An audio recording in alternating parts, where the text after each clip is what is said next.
Shalom para todas e todos, eu sou Camilo Zeituni, aqui de Israel, e esse é o novo projeto, a Parashá em Podcast.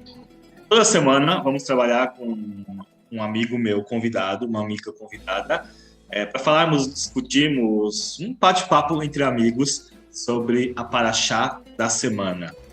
A Parashá da semana, ela começa Emor, e eu trouxe aqui Yossi Lanza, que é historiador, ator de formação, membro da comunidade judaica de São Paulo, e ele também vai fazer uma pequena apresentação.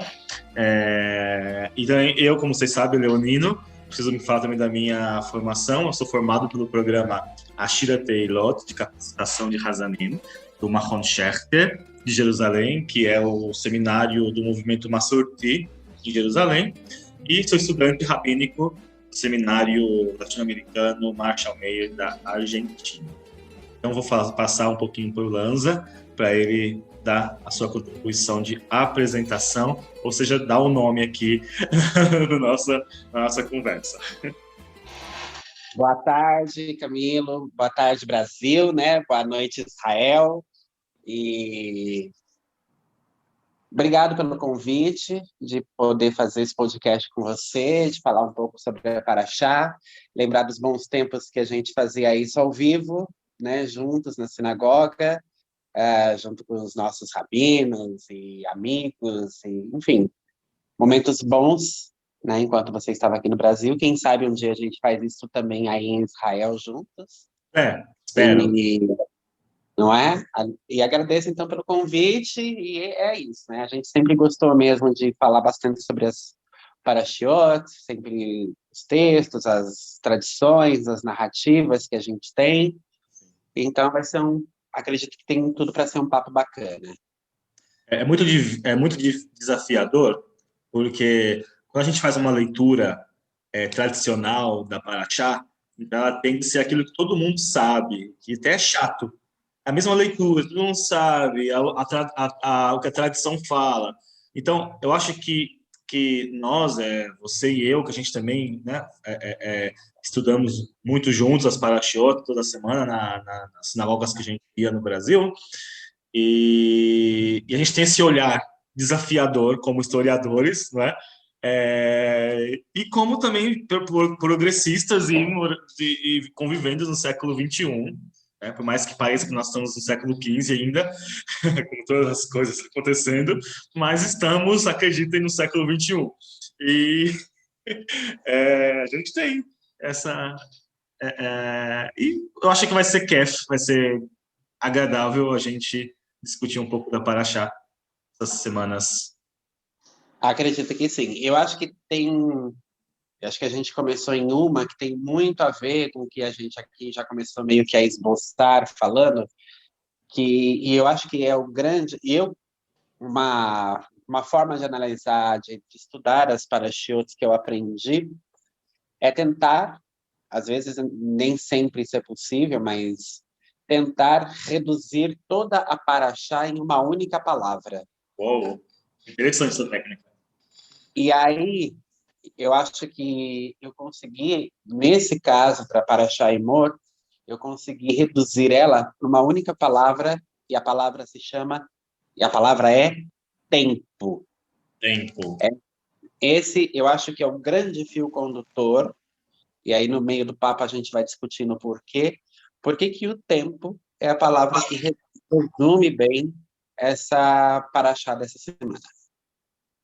Quando você faz uma leitura ampla, superficial da Parashá, você não tem a ver nada com o tempo. Você vai ver o que o sacerdote tem que fazer, né? Todas as leis dos sacerdotes, você tem que ver todas as pureza, impureza, e você não chega num tempo.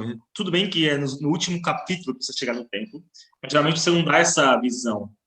Você geralmente vai se focar mais no que o sacerdote tem que fazer, o que o Cohen tem que fazer, e aí acabou os 10 minutos que o Rabino tem de falar, aí nunca é aprofundado a coisa do tempo. É interessante você trazer. Então, assim, nós podemos falar que a palavra, até fazer isso também para a semana que vem, a palavra-chave da Parashá é tempo, a Parashá Emor. A Parashá Emor, ela está no Levítico 21 até o capítulo 24, versículo 23. A Parashat Emor quer dizer fale, Fale no sentido imperativo, inclusive, né? imperativo. Ele é bem imperativo. E isso já vai ser, pode ser já um ponto de discussão, porque quando você usa, né? Você tem Emor, fale, né? Aos filhos de Israel, e depois você vai ter Ve'amartá, né? E diga a eles, e aí muda um pouco esse sentido. Ele já não é tão efusivo, né? Ele já não é tão imperativo. Ele é mais no sentido de recorde a eles, lembre eles, né? Traga a eles a ideia daquilo que eu vou dizer para você agora, né? Então, é curioso e eu acho que, se eu não me engano, isso acontece, usar essa raiz de amor, né? Isso só vai acontecer nessa paraxá, dessa forma, usando duas vezes a mesma repetição. E, Sim, inclusive, isso vão se questionar aí ao longo da história os nossos sábios o porquê dessa repetição. interessante. Só vamos dar um pouquinho vou fazer a leitura do primeiro versículo, para a gente começar, tipo, de onde a gente está tirando, né? Ok. Olha assim, depois disse o Senhor a Moisés, fala, que é o Emor, fala aos filhos de Arão, vê a Malta, e diz-lhes, o sacerdote, o Cohen, não se contaminará por causa de um morto entre o seu povo. Aí você vai ter aqui milhares de leis, né, que o sacerdote tem que fazer. A gente tem que lembrar que nós temos o sacerdote, que é o Cohen Agadol, que é o grande sacerdote, o sumo sacerdote. No caso aqui era Aaron, irmão de Moisés. Na semana passada a gente leu o Shimini não, a Parashá, a Hareimot, que conta que os filhos do Aaron morreram, né? O Nadav e a Aviú morreram porque eles colocaram um fogo estranho. Então nós temos duas categorias de sacerdotes: sacerdotes comuns, sacerdote Cohen Agadol, que é o sumo sacerdote, que é aquele único que pode entrar no Santo dos Santos, no Kodesh HaKadoshim. Todos os outros sacerdotes, eles só podem entrar só ali no pátio, fazer as oferendas dos pães, né, sabe? Mas só o Cohen Gadol que poderia entrar no Santo dos Santos. E não era toda vez, era uma vez por ano só, no Yom Kippur. Uhum. Bom, então a gente pode falar. É interessante que, inclusive, essa história que você traz também dos filhos de Aaron mostra a importância do que é e do que não é um trabalho, né, um serviço agradável a Deus, né? E muito disso tem a ver com todos esses rituais, né, que estão se colocando ali nesse momento, e como que esses rituais, na verdade, eles são um grande fio condutor para essa ritualística que tem que permanecer de geração em geração. Ou seja, isso tem que ser feito sempre desta forma, Sim, né? Isso não pode ser alterado a bel prazer ou por conta do egoísmo ou do orgulho. Não que a gente não possa mudar as coisas, né? Muito pelo contrário, a gente vai encontrar, inclusive, é, dentro do estudo dessa paraxá, quando os sábios dizem que o que os homens determinam, Deus uhum. também reúne um tribunal para determinar isso no céu também, Total, total. né?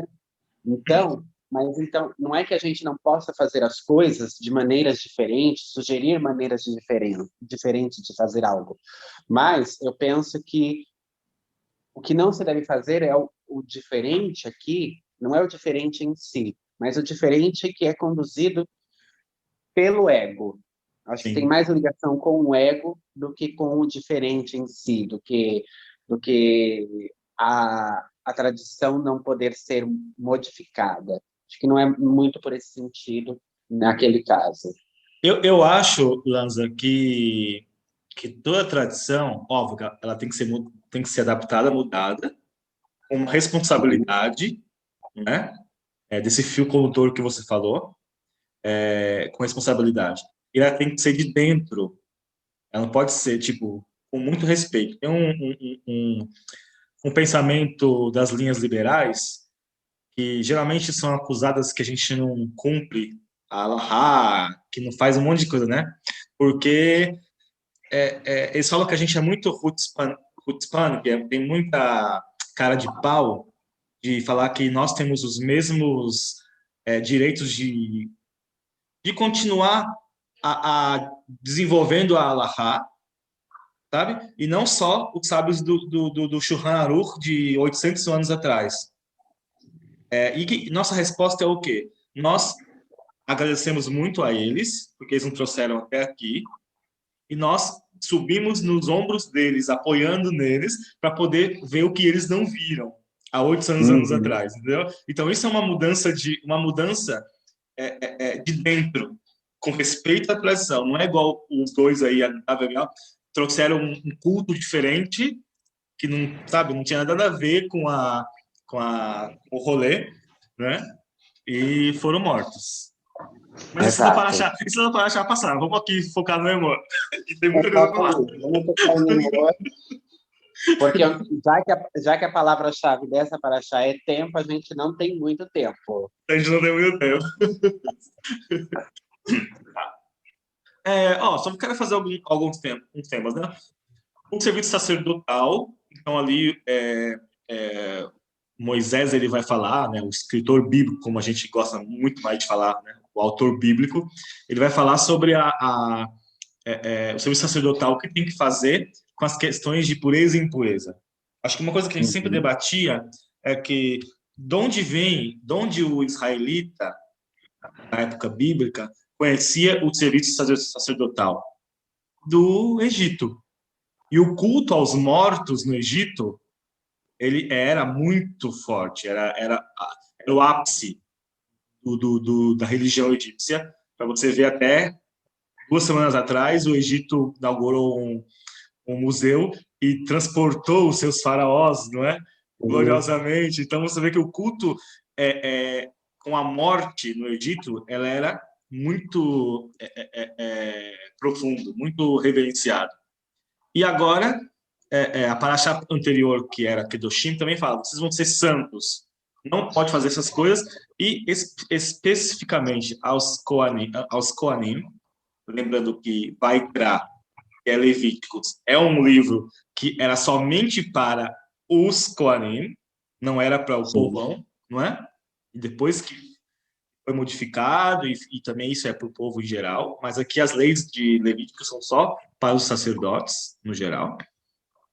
Então, é a pureza e impureza. Se tiver um morto, não pode tocar, só se for seu parente próximo.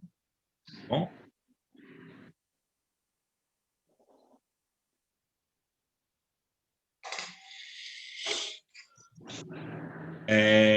Vamos lá. Você quer comentar alguma coisa até aí? Antes de falar desse tempo? Não, dessa parte especificamente não. Tá bom. Então a gente vamos já pro versículo, tá bom? Do capítulo 23. Vou ler em hebraico porque quando eu leio em hebraico nos meus estudos, o pessoal tem mais pessoas que vêm. Acho que acha exótico. Seja então para chamar a atenção, né? É interessante que nós combinamos de fazer esse estudo, a gente não falou assim uma parte que a gente ia focar. E eu também coloquei muito mais das convocações sagradas, que são tempo também, né? E você também veio com tempo. Então a gente estava nessa sintonia, e é muito interessante que a gente pode falar isso. O versículo... O quê? Pode falar? Não, é que eu ia falar, tem tanta coisa que pode ser dita sobre essa paraxá, e de repente a gente conseguiu, sem combinar nada, acabar falando sobre o mesmo tema, né? Interessante. Vamos lá. Daber el bnei Israel, ve'amart alehem, moadei Adonai, asher תקראו אותם מקראי קודש, אלה הם מועדיי. Fala aos filhos de Israel e diz-lhes, as festas do Senhor que vocês convocarão serão convocação sagrada. Estas são as festas. Eu acho que a gente pode atentar-se, lembrando que a gente não tinha calendário na época bíblica. Para quem está nos ouvindo, né?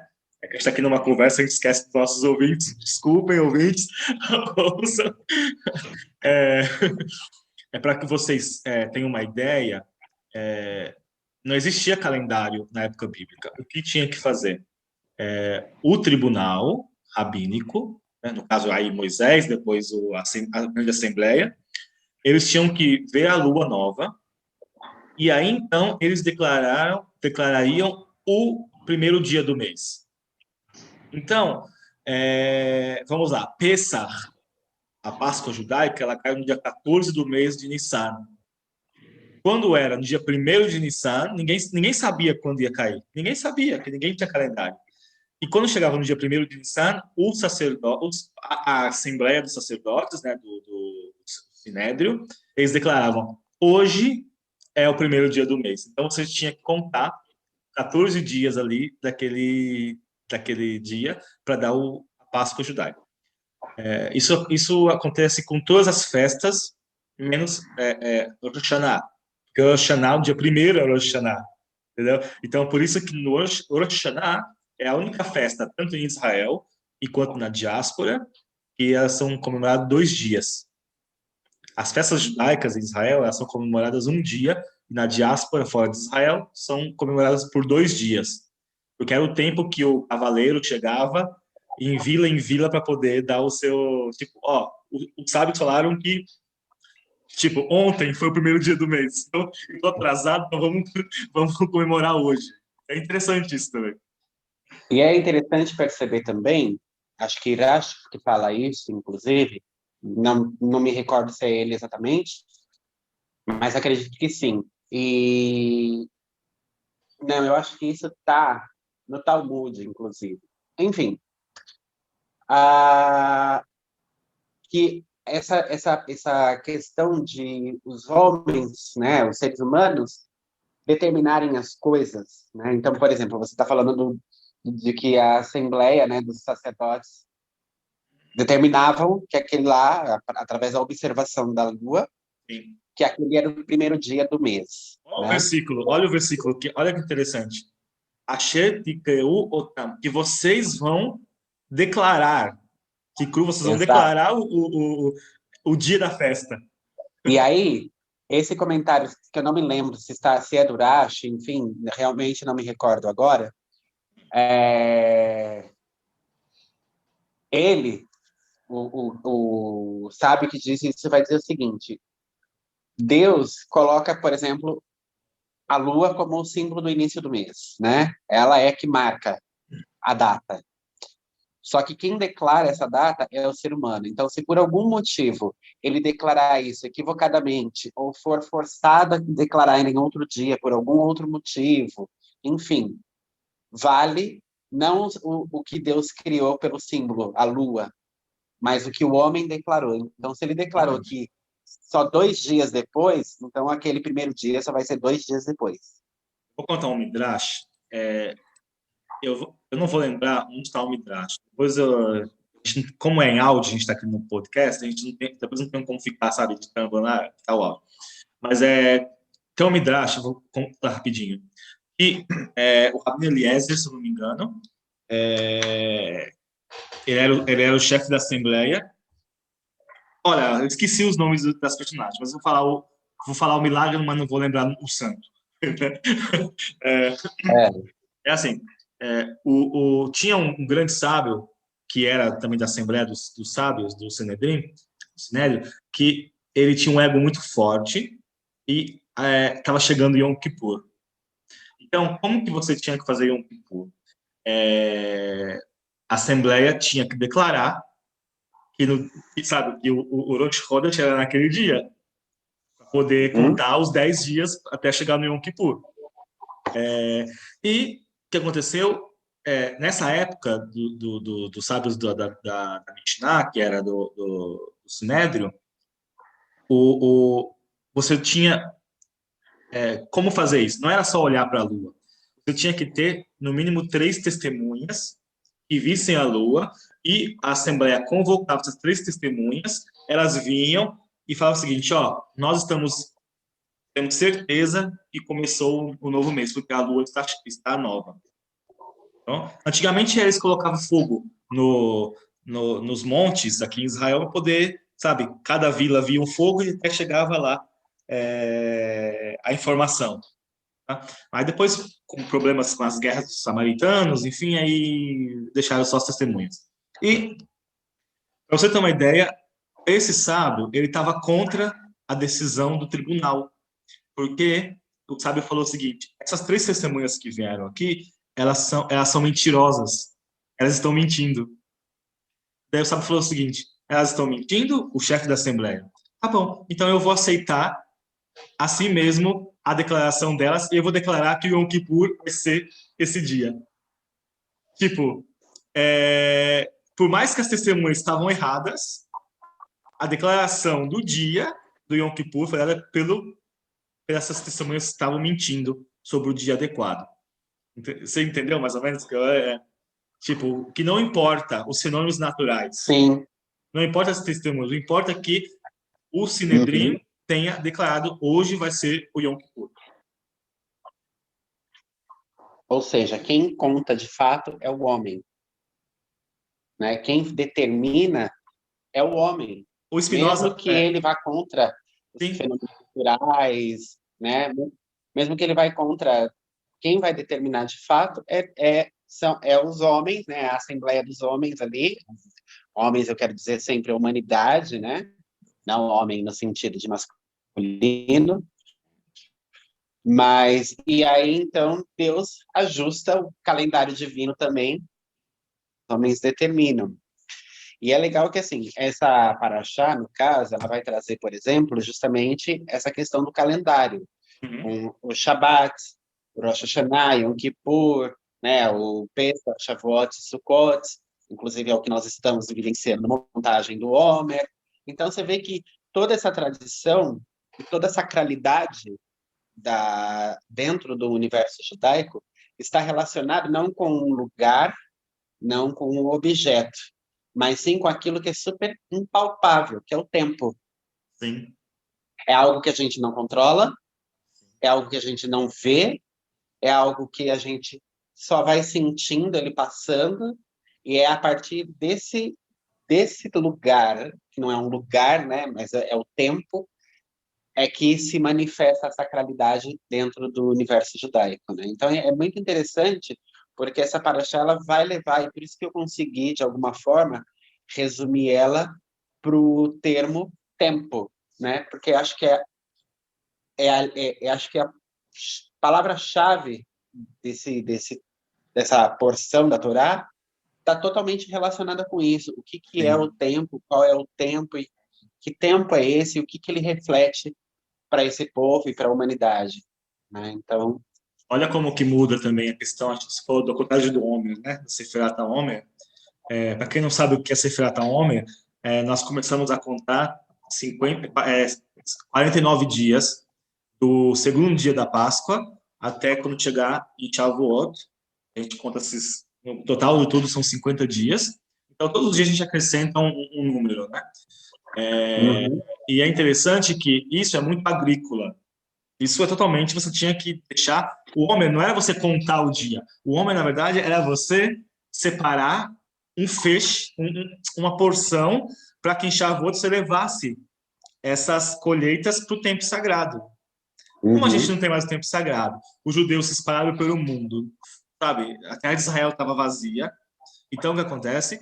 Os sábios, eles mudaram o significado dessa lei agrícola e passou a ser apenas uma contagem do tempo.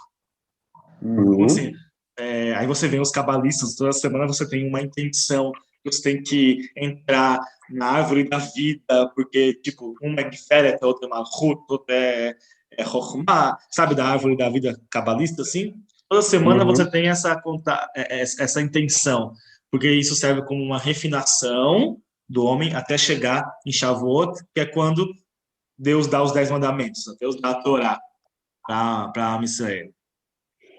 exatamente. E aí, Fica aí uma reflexão, não para ser respondida por nós, mas também por nós, enfim, mas para ficar mais como Fechamento.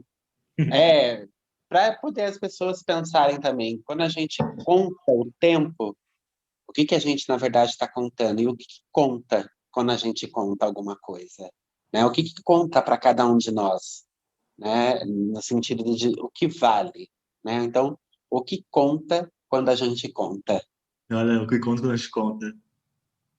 Tem um exercício que eu aprendi há muito tempo atrás, de certo tempo, eu escrevo num caderno, ou até mesmo agora eu comecei a escrever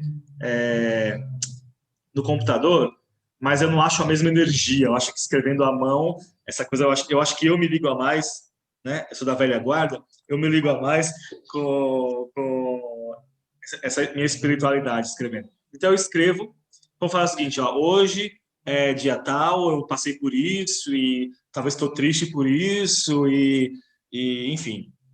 Aí daqui a pouco eu esqueço isso. Aí eu vou folhear o caderno, mas depois de 2, 3 meses, aí eu vejo como que o tempo mudou, quais são as perspectivas que eu não via, sabe? E que agora eu estou vendo. Eu acho que é uma exercício muito legal também, essa contagem do tempo,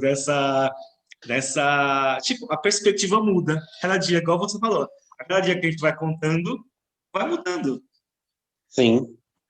E eu acho interessante nesse sentido também, porque a gente tende, às vezes, e isso é muito comum, talvez, até para os mais jovens, adolescentes e tal, se pegar pensando de que, nossa, a gente repete tanto, né? A liturgia ela é tão repetitiva, Sim. no sentido que todo ano a gente faz as mesmas leituras, mas a cada ano você tem uma camada diferente da mesma leitura, né?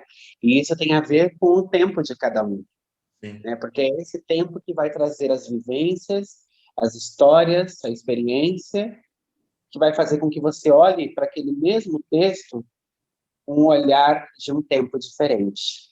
Olha lá, olha lá. Olha, muito legal. A chave aqui do tempo foi que nós tenhamos tempo e que o tempo bom venha